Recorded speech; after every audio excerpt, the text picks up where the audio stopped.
thank you everyone very much for coming along to hear me speak today. As Chris has said, I'm Jessica Jones and I'm from the Royal College of Music. Just putting it out there right at the start, very sorry if anybody has come expecting to see a Marvel superhero character of the same name. It is my name, it's not an attempt to fit in with the theme, it's just a coincidence. So I'm from the Royal College of Music in London, where I've been for 2 years. And prior to that, I was working in music education as a teacher in various settings. I've been in the role of digital learning manager for the past year at the Royal College of Music. And that coincided with our launch of Canvas. So we launched Canvas in September of this academic year. And prior to that, we didn't have a virtual learning environment. So we've come at it from a complete blank slate. So in my presentation, this is what we're going to be looking at. I'll give you a bit of content about my institution and how tradition meets innovation at the Royal College of Music. We'll look at the topic of one-to-one teaching from the perspective of the teachers and the learners, looking at what we've learnt so far and also where we plan to go next. And hopefully we'll have time for some questions at the end. So just before I start, just to get a feel of your institutions and your context, could you just raise your hand if you work in a higher education context? Great, almost everyone. And now could you raise your hand if you work in a music or a performing arts context? Yes, fantastic. And one final one, if you work in a context either yourself or at your institution where you provide one-to-one teaching, so one instructor to one teacher at any point during the programs. Great, nice. So hopefully there'll be something for everyone in this presentation. So just to give you a bit of context about our institution, we are a music conservatoire. We were founded in 1882, and ever since then, we have specialized and focused on training world-class musicians. Alongside this, all of our students work towards degrees, so we offer undergraduate, postgraduate, and research degrees, but the focus very much remains on music making, whether that's as performers, as composers, or as conductors. And to support this development, we run over 500 performance opportunities per year that students can engage with. That includes solo recitals, chamber concerts, orchestra concerts, festivals, galas, and even full-scale operas. So the focus really is on practical music making. We are a truly international community, our students and our professors. Only 50% of our students are from the UK. The other 50% are from 60 different countries, both in Europe and internationally. And our professors, too, are international. They're working all over the world, and we have lots of professors who fly to London just to teach, of returning back to their own countries to perform or practice in their different professions. We have 800 students and 300 professors, and this high ratio of professors to students really is reflective of our core teaching approach, which is often the individual lesson, the one-to-one lesson. And I can see the musicians in the room nodding, so that is quite familiar in a music context, where a lot of the activity focuses on that one-to-one lesson. So when our students arrive at the Royal College of Music, they're assigned a professor. So all of our instructors, all of our teaching staff, we refer to as professors. And this professor they meet often on a weekly basis for the duration of their program, whether that's 2 years, 3 years, or 4 years. And this is what I'm referring to when I say the one-to-one lesson. This one-to-one lesson system has been apparent in the conservatoire tradition for almost 2 centuries, and it's largely based on the master-apprentice system. Although we do award degrees, so our students do have to participate in a series of contextual studies. And these contextual studies vary from program to program and even from student to student, as they can flexibly choose the contextual activities that are of most interest to them. This can include things such as music history, appreciation, education, outreach, entrepreneurship, contemporary music. There's a real wide range of applications that our students also engage with. So it isn't just the one-to-one lesson. The one-to-one master-apprentice system within the conservatoire tradition is quite common practice. And to some extent, it's remained unchanged and somewhat unchallenged for almost 2 centuries. And there are many good reasons for this. One of them being that music is a creative, artistic, and practical discipline. Our students need opportunities to develop their practical skill along with their own unique artistic identity. And the one-to-one setting provides a safe space that they're able to do this. The one-to-one setting also allows us to tailor the teaching to each individual student. So with only one student present with the teacher can tailor their teaching to match the ability, the interests, the priorities, even the learning style and the preferred pace of the student. And that enables us to provide a truly bespoke educational experience to each one of our learners, which really is a luxury in today's education climate. However, as with all pedagogy and all teaching approaches, there are limitations.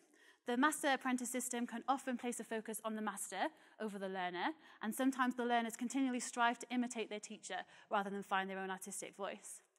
Being musicians, our students practice by themselves for hours each day. They spend a lot of time refining their craft.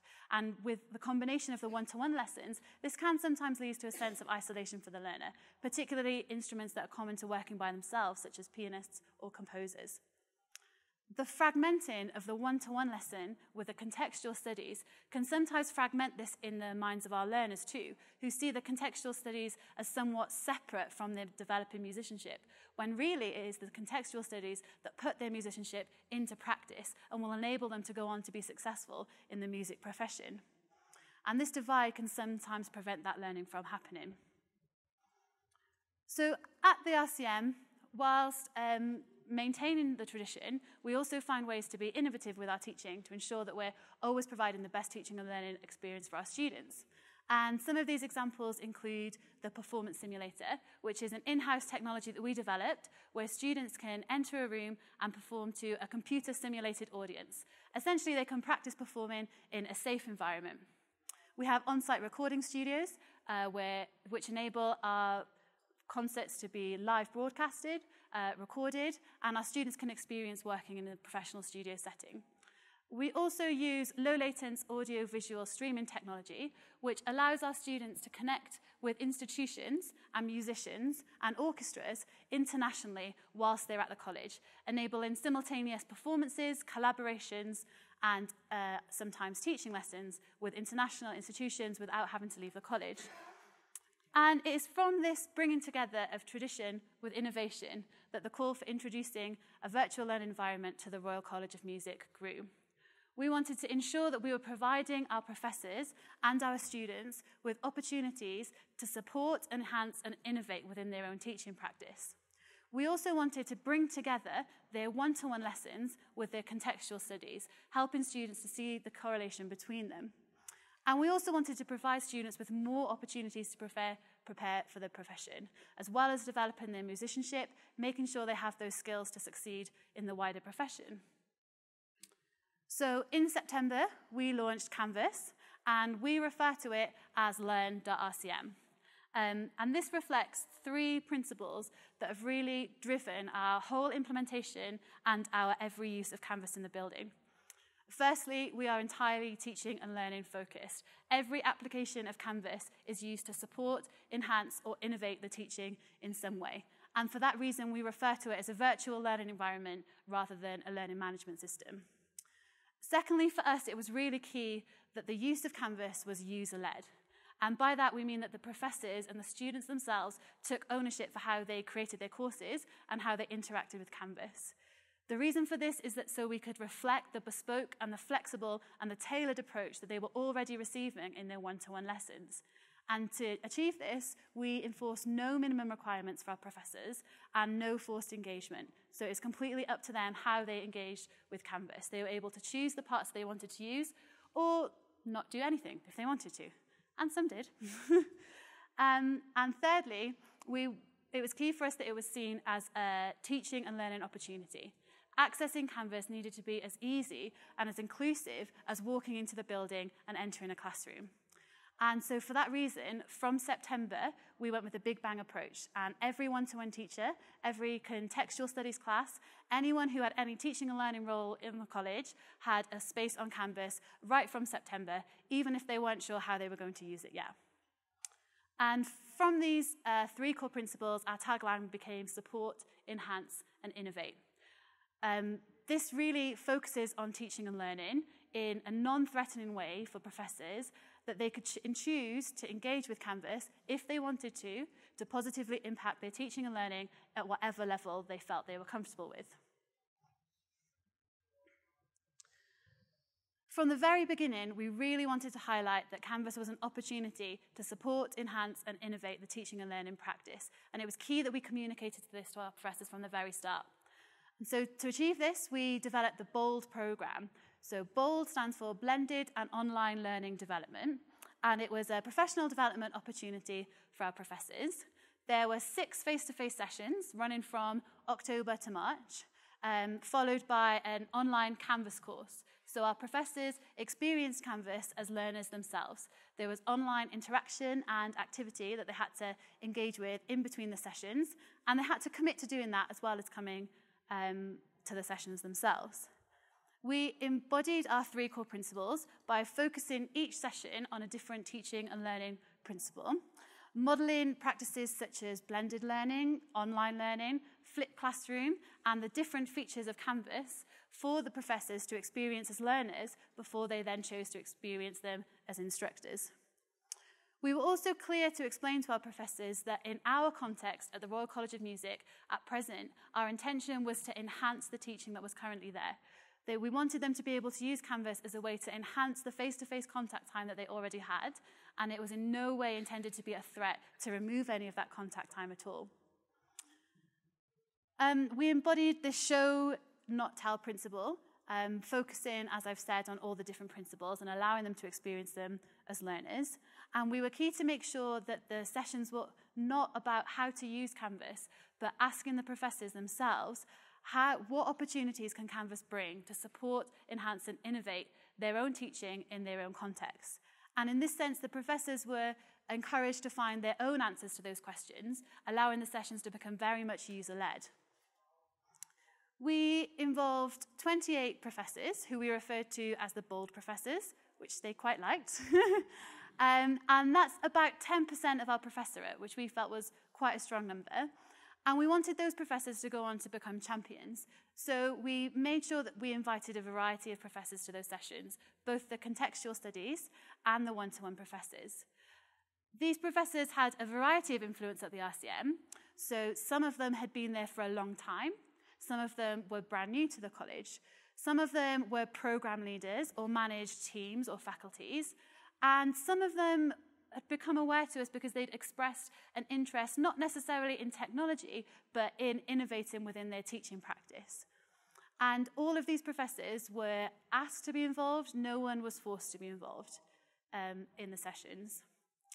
So these sessions were very different, all the 6 sessions. We had discussions, debates, collaborations, guest speakers, and the online interaction was different each time as well. But just to give you an example of what we did, I'm going to focus on session 4, which was creating and using video as a learning resource. And I have a few pictures that I've taken during the session. So in this session, what we really were trying to model was flipped classroom. So the professors were asked to complete 2 activities before coming to the session, both on Canvas in the BOLD course. One was we'd made a variety of resources available, all about how video is currently being used as a learning resource, both in higher education, in music, but also in wider teaching and learning contexts. And we provided a variety of resources. So there were videos, links to blogs, bless you, research articles, examples of best practice in other institutions, a wide variety. And they could choose which ones they read and how much time they wanted to engage with that activity. And the second thing we asked them to do is participate in a discussion on Canvas, just reflecting on what they'd read or what they'd watched and how that could potentially be integrated with their own teaching practice. And we asked them to finish their discussion post by stating one use that they could possibly use video for, that they could then go on and develop in the in-person session. So the in-person session itself began with quite a lively discussion because they'd already come engaged in a conversation and they were able to see the impact that flipped classroom could have on that session. What I found really interesting is that the majority of those professors had chosen to engage with the video resource rather than any of the text. And when I asked those professors if they use video in their own teaching, no. Which was quite interesting to see and put them in a positive mindset as they'd experienced it as learners before coming at it as instructors. The instructors then worked together to choose which out of their ideas they would develop. They then planned the video, recorded the video and edited the video, and that whole resource had to be completed within 1 hour, so they could see what they could achieve within 1 hour of their time. And they achieved really great variety of video resources in that time. They worked together, they collaborated, and the professors then went on to use these videos. So having come to this professional development session, they then had something to take away that they could actually use. And I'm going to show you one of these examples. It's from one of our one-to-one professors. He's a piano professor, Simon Lepper, and his idea was to create a Technique of the Week video series. He wanted to create a really short video that would focus on a specific piano technique, and the reason for this was to address a common problem that he already had in his teaching. He'd said that he meets his students once a week, they have an hour together, and sometimes he would demonstrate a technique to them. They would seem to understand it, they'd play it back in the lesson, they'd go away to the practice room and found that they'd perhaps forgot part of that technique or misremembered that technique. And as we know, YouTube cannot always be a reliable form of information when other people are demonstrating that technique. So those students would then come back to their lesson having essentially wasted a whole week of learning because they had nowhere to go to find out what that technique was. So Simon wanted to develop this video that could be used to support the students in between the lessons. He then went on later to think that actually he could introduce this to the students before he showed them in the lesson so that they came to the lesson knowing already what they were going to do. So without realizing it, he was starting to use flipped classroom in the one-to-one setting. So I'm going to show you that the video he developed in the session, he did go back later and create a more refined version. There is a bit of background noise because the other professors are working at the time, but I think it's just great to see what he was able to achieve in that staff session. Technique of the week. This week, two-note slurs.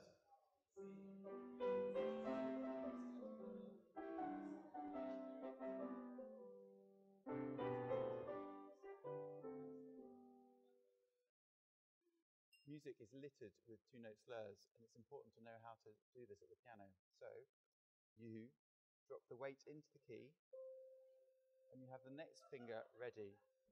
Then by pivoting with the wrist, you play the second note. I'll demonstrate it again. Practicing the two-note slur in sequence.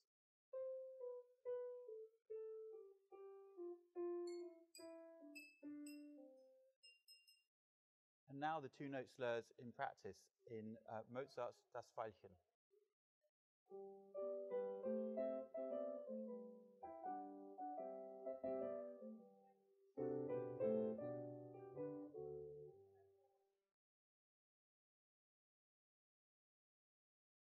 It's a great smile at the end there.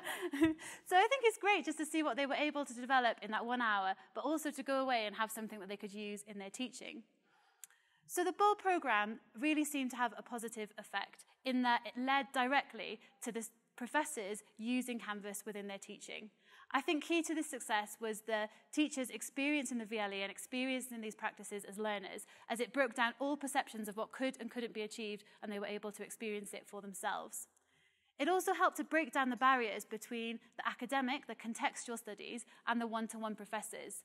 They rarely get the opportunity to work together, let alone collaborate together. And in this setting, they were able to see the student journey, seeing what the students would be doing in the other parts of the program, but also by focusing on pedagogy and outcome over content, they were able to share and learn a lot from each other and realize how much that they had in common.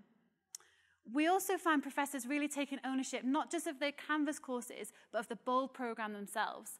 As the program developed, they were able to share best practices of themselves using Canvas that then went on to influence other professors, which was really great to see, as they could see how blended and online learning can facilitate that student-centered learning approach, which I was keen to point out to them.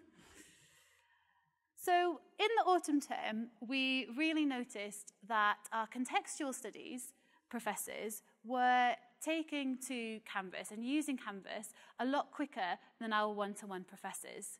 Even though our professors were speaking very positively of it, it wasn't necessarily leading to action on the VLE. In around about October, HEFCE, who are the Higher Education Funding Council for England, they're a department within our government Department for Education, and they support research and projects within higher education. they put out a call for experimental innovations in learning and teaching. And we decided to use this as an opportunity to call our one-to-one bold professors to action.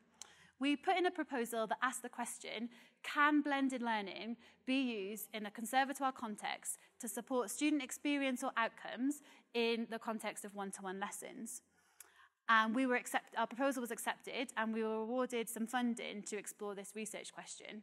And this external validation really seemed to give credit to the professors that this was a valid question to explore. By posing it as a question of, can we enhance the teaching in any way, they were very willing to engage because they knew they weren't trying to prove how can it, but they were able to just explore it in their own context. We used our bold professors, and again, we followed the key principles of the project. The project was entirely teaching and learning focused. It was all about student experience and student actions and student outcomes. It was entirely user-led. The professors were able to choose what activities they wanted to engage with. They could come up with those activities themselves, and some professors even handed that task over to their students. So their students dictated, this is what we would find useful, and this is what we would like to explore. And that was really key for us because it enabled us to continue providing the bespoke educational experience that students and professors expect in a music conservatoire. We also ensured that it was an extension of the building by making everything that happened in this project in addition to their normal one-to-one lessons. So the students and the professors still had exactly the same amount of face-to-face contact time, and the explorations were all about how can blended learning support and enhance and make that even more impactful for the students. So what did our professors choose to do? Well, they all chose very different things, which was really interesting and which was great because we wanted them to maintain that flexibility that they have in their own classrooms. And I've included some of those examples here. What's been really interesting is that there seem to be 4 key intentions behind these activities that they've chosen. One of them being maximizing the impact of the face-to-face time and using Canvas, using the VLE in some way to make the lesson more about music making and creative application rather than discussion and demonstration. This includes the technique videos that we've talked about. We had flip performance classes and interactive master classes. The second intention seemed to be empowering the students to dictate their own learning opportunities, either as individuals or as a community of peers. These include examples such as the practice planners, where students would use Canvas to plan their practice, use of the performance simulator and widening your listening discussions, which I'll come back to in a moment, collaborative resource banks, where students created resource banks that were specific to their instrument, whether that be music scores, great examples to go and listen to, blogs, upcoming performance opportunities, concerts to go to, and they would create these resource banks that were entirely tailored to their exact instrument that they were working on. The third intention was also to provide new opportunities to students that would help prepare them for the profession in some way. These included performance portfolios, so professors used the e-portfolio function within Canvas to develop performance portfolios. We had mock audition videos. So many orchestras and competitions these days are held via video. And so using the assignments feature, professors ran mock auditions where students created videos, submitted them as an assignment as if they were auditioning, and they would get feedback from a panel.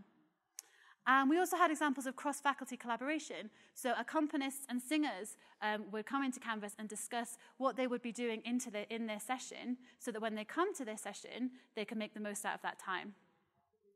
And a fourth intention seemed to be supporting students between the lessons.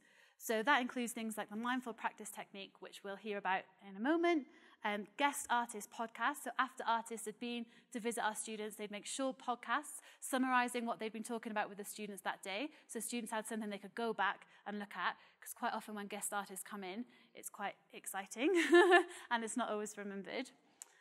And I'm more than happy to talk in further about any of these activities if anyone's interested, but I'm aware that they're very music specific. So do come and talk to me after if you'd like to continue that discussion. But for now, using video, I would just like to hand over to one of our professors and his students who were involved in the project, just to put their experiences into context.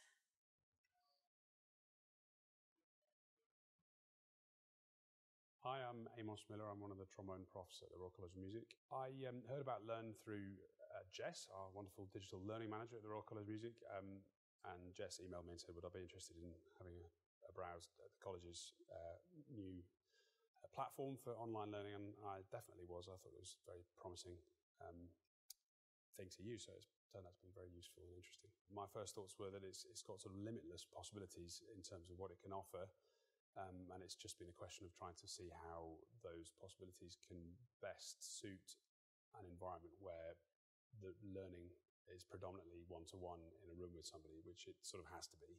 I don't think there's any way around that, but it's been interesting finding complementary things that can enhance that and make that a more efficient process. Learn is a really good resource to have. It's in addition to what we usually get as a student. So as well as my teaching hours I get for the year, we're also getting this opportunity to use Learn. I found it really useful to have the interaction online as well as in person with my teacher, because it meant I could get more feedback and I wouldn't have to remember what he said because it's written down online, which is really useful. And if my teacher misses anything in lessons, because they fly by only an hour, it's really useful because they can go back and watch it. At the start of this year, when my teacher got quite widely involved with Learn, he actually put up a discussion on Learn, funnily enough, to ask us as students what might be very helpful for us. So we all suggested little ideas like practice diaries or signing up for slots or sort of how to video yourself or being mindful, all these sort of things. And luckily enough, we've actually been able to do this in the past few months. So it's been really helpful. Practice rooms being at a premium at a music college, they have to book them quite a long time in advance. They can't just sort of float around and decide when they feel like they're in the right mood to practice and go and practice. So I know that sometimes I've certainly heard people really terminally wasting time in a practice room because they're probably not quite in the right frame of mind. So I thought it'd be useful to do a little set of 2 or 3 basic warm-up and sort of mindfulness type videos of trying to get them into the right frame of mind. So if they go into a practice room and they're not feeling engaged yet, they can stick their phone on the music stand, and Jess has managed to rig it so that they can, with 3 clicks on their phone, they can get to a video of My Ugly Mug taking them through some basic breathing exercises. And I always find it's always easier to do those things with somebody taking you through them. It's quite hard to make yourself do them. So I think probably for most people that might have been the most useful thing. A few weeks ago, we had a go in the performance simulator, which was recorded, and then the video was put on Learn, which was really useful because I could watch it back and see how my recital went, and also so my teacher could watch it back, and we could both give feedback to how it went, which meant I could improve it for when the real recital came around. The performance simulator has been really interesting from my point of view. To be able to witness themselves on a video, seeing how they played in a pressure situation and develop the skills to give themselves a critique of how they've done is really, really useful, because I think that will, when they turn up on their first professional engagements when they leave college and maybe it doesn't go quite as well as they wanted it to, they can then constructively rather than negatively analyse what they could have done better and how to approach it next time. With our YouTube link page that we put up, it's been interesting, a way of helping me get to know the students a bit better. Seeing what floats their boat is interesting when you then come back into a lesson to see what makes them tick. It was interesting to see other people's musical intakes because it literally just opens up your mind. You know, we all sort of have a strong like for classical music, sort of studying at this conservatoire, but people might upload jazz things with little trombone certain features, or Amos uploaded something sort of even more modern, which again, you might think, oh, I didn't think I'd like that sort of music. But actually, it opens up your mind, and then you then go on to look at it on YouTube, and then that leads on to other things as well. And then we can put links to our favourites. It's really good because you get to know other people's tastes in music. You get to know some really fantastic variety. So the jazz musicians, there's some folk music on there. It's very easy to use. You just chuck the link on there to YouTube or whatever, and it works really well. You can carry on the class outside of the class, which is really great. With our amazing studio man, who gave them all the incredibly useful 3-hour class into how to record themselves properly. Now, more and more auditions and more competitions and more scholarships are being done by video audition as a sort of practice mock audition for a job or a scholarship somewhere. They've all got to go away and film themselves do an audition 15-minute video, and then they can upload that to Learn, and then I'm going to assess it and give it a mark. In the studios, my peers and I went in and we were taught how to use video cameras correctly, which was really helpful for in the future if we ever need to do auditions and sort of send them off. And they were then put online so we could sort of see the editing process as well and get a bit of information from that.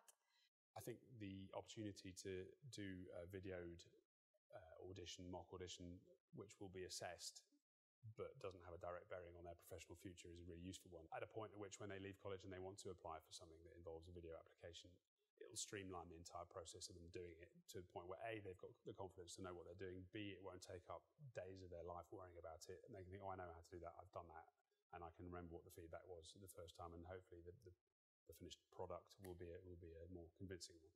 The tradition of conservatoire learning is a very, very, very, very, very old one of you turn up, you have an hour's lesson with your prof because you're grilling on various things and sets you lots of things to go and learn, and you come back next week having done it or not done it or whatever. And obviously learn doesn't threaten that in any way. It's never going to replace and never can replace one-to-one teaching, but I think it can provide a useful sort of grounding point for seeing how their work is going, and for teachers to be able to assess stuff during the week. And for developing a little bit of a community amongst the players. I think learners probably developed my teaching in some ways. It certainly focused my mind on ways in which you can think of things that are beneficial for students in a way. So I think my teaching is definitely, hopefully, has improved because of it, because I've got more awareness of what other complementary things I could be using to develop their skills, rather than just, you know, LaFosse conservatoire studies for trombone numbers 1 to 12 again. You know, I think that's not that. Hopefully, I was bogged down in that too much, but I think it's definitely improved my teaching. I think the thing I really like about Learn as a platform is the ability to tailor ideas to individual students. I think every student learns in a different way, and that's the joy and the challenge of teaching, is to adapt your method to the student and find out what works for them, and to have the ability to come up with all sorts of different things that Learn can be used for, which can help different students in a different way, is a brilliant resource. Video, but I think it's really interesting to hear it from the users themselves, from the professors and the students, and hopefully it helped to give you a sense of how they've been using Learn in their context. So what have we learned so far from using Learn? Well, we're really thrilled that blended online learning and Canvas has been, through those applications, we've been able to continue to provide a bespoke education experience for our students, because that is what's really core to us as a music conservatoire. The use of Canvas has enabled our professors to enhance their lesson time and give extra to their students. And I think these professors have really understood now that it's in no way intended to threaten that one-to-one lesson time. It's enabled us to continue with student-centered learning, particularly with students engaging ahead of their lesson. When they come to their lesson, they're more in control of how the content of the lesson and how that lesson then goes. All of our students and our professors have commented that it's enabled them to develop a sense of community between their peers. It's taken a step away from the sometimes competitive nature of music performance. The VLE has provided a space where they can develop that sense of community. It's provided our students with opportunities to prepare for the profession, which they previously might not have had without the VLE. And it's also enhanced the teaching and learning experience as students are starting to associate their one-to-one music lesson within the wider context of what they're doing at the college. The project itself, fortunately, has become self-recruiting. So the second phase of the project next year, we're rolling out to engage more professors. And I now have professors approaching me that they'd like to be involved in the project, which is brilliant. And what has also been interesting is just the pace of change throughout the institution. For students, as soon as they've started using Canvas, they act as if they've always had it and they want more straight away. For our professors, they may take a bit more time to think about it at the beginning, which is fine because they're really thinking about the pedagogical application. But as soon as they start using it, ideas seem to trickle to the next quite organically. And for our institution, we're very mindful that what we've done may perhaps be on a small scale with our professors, but this was an intentional choice. We wanted to work with a small group of professors to develop really excellent practice before spreading it out further into our institution. And we have only been using Canvas and a VLE at all for 1 year. So next year, we really will be thinking about disseminating that further across the institution. So next year, as I've said, we'll be looking at dissemination across our institution and expanding our engagement with more professors. Our students are taking on roles as innovators as well as learners. I've recruited a group of digital learning ambassadors who have their own projects that they'll be running next year, really feeding into how Canvas is being used, building it from the user-led perspective, which is what we really wanted to do. And Learn for us will continue to always focus on teaching and learning. Every application of it we use will be to support, enhance, or innovate the teaching and learning in some way, with the professors and the students very much at the forefront and the focus of how we do that. And I have no doubt that those students and those professors will probably shape Canvas for us in a way that we haven't even yet thought of. So that's everything that I have to share with you. Thank you very much for coming and listening. I'm happy to continue this conversation with anybody who's interested. My email's there, or if you have any questions now, I think we have a few minutes to take questions. Yeah. I was just going to ask if you could talk a little bit more about your cohort of full professors. Were they meeting just with you as a group? How did that take place? What kind of feedback did you get? Sure. So the question was about our BULL professors and how often they met and who they met with. So our BULL professors met once a month for 6 months from October to March. And we would run the same session twice because there were 28 professors and it was a bit too much, but they could come to different sessions each time. So they worked with different professors each time that they came. But the interaction that happened online, we had a BULL course on Canvas. They were all one community, so they were very much learning together. Does that answer your question? Great. Any more? Yeah. How did you roster the mic to the teachers? Was it like all the trombone students were with? How did you roster the students to the teachers? You know, with it being personalized, was it the entire trombone studio was with Amos, or was it one-to-one? Mm-hmm. So we followed the setup that they would have already had if Canvas wasn't there. So when the students come and they're assigned their professors, when we recruited the BULL professors, they just brought their own students into the project. So in that way, we continued the one-to-one lesson that was already set up, and they were using this in time. So we wouldn't take the whole studio. It would just be the students that were already working with that professor. Great. Any others? Yeah. So can you explain that a little more? If you had one professor with, say, 8 trombone students, so now you've created a community rather than one-to-one. So each of the students would see each other's little videos, for instance. Yes? Yeah, that's a great question. So we had both. We use groups in Canvas so that each student would have their own private space with their instructor. So we use groups, but we only put one actual student into each of those groups. So they could then choose whether they interacted with that student one-to-one. So quite often things like recordings of students practicing, they would just put in their group space for their professor to see. But the wider discussions would then take place in the entire Canvas course. So they had the option to do both. Great. And another question? The example that you showed about when they were making those videos in an hour, did you provide them with any kind of, I mean, was there templating? Did they have instructions for how to do this in advance, or was it just kind of go and try it and figure it out? So we're quite fortunate in that we have a studio on site on campus. So our studio team were brilliant. They gave them an introduction to the equipment. So they were given guidance on how to use the equipment, and in terms of the camera, the microphones, the editing. For the actual video themselves, no, we didn't give them any guidance. And the reason before that is generally we don't really give them guidance on how they run their one-to-one lessons. So the videos that they wanted to create, we just left it entirely up to them. Great. And yep. Okay, sure, last question. Well, I have 2 questions and 1 comment. The first is, I've never heard the term bespoke before. Could you give that a little bit more of a definition?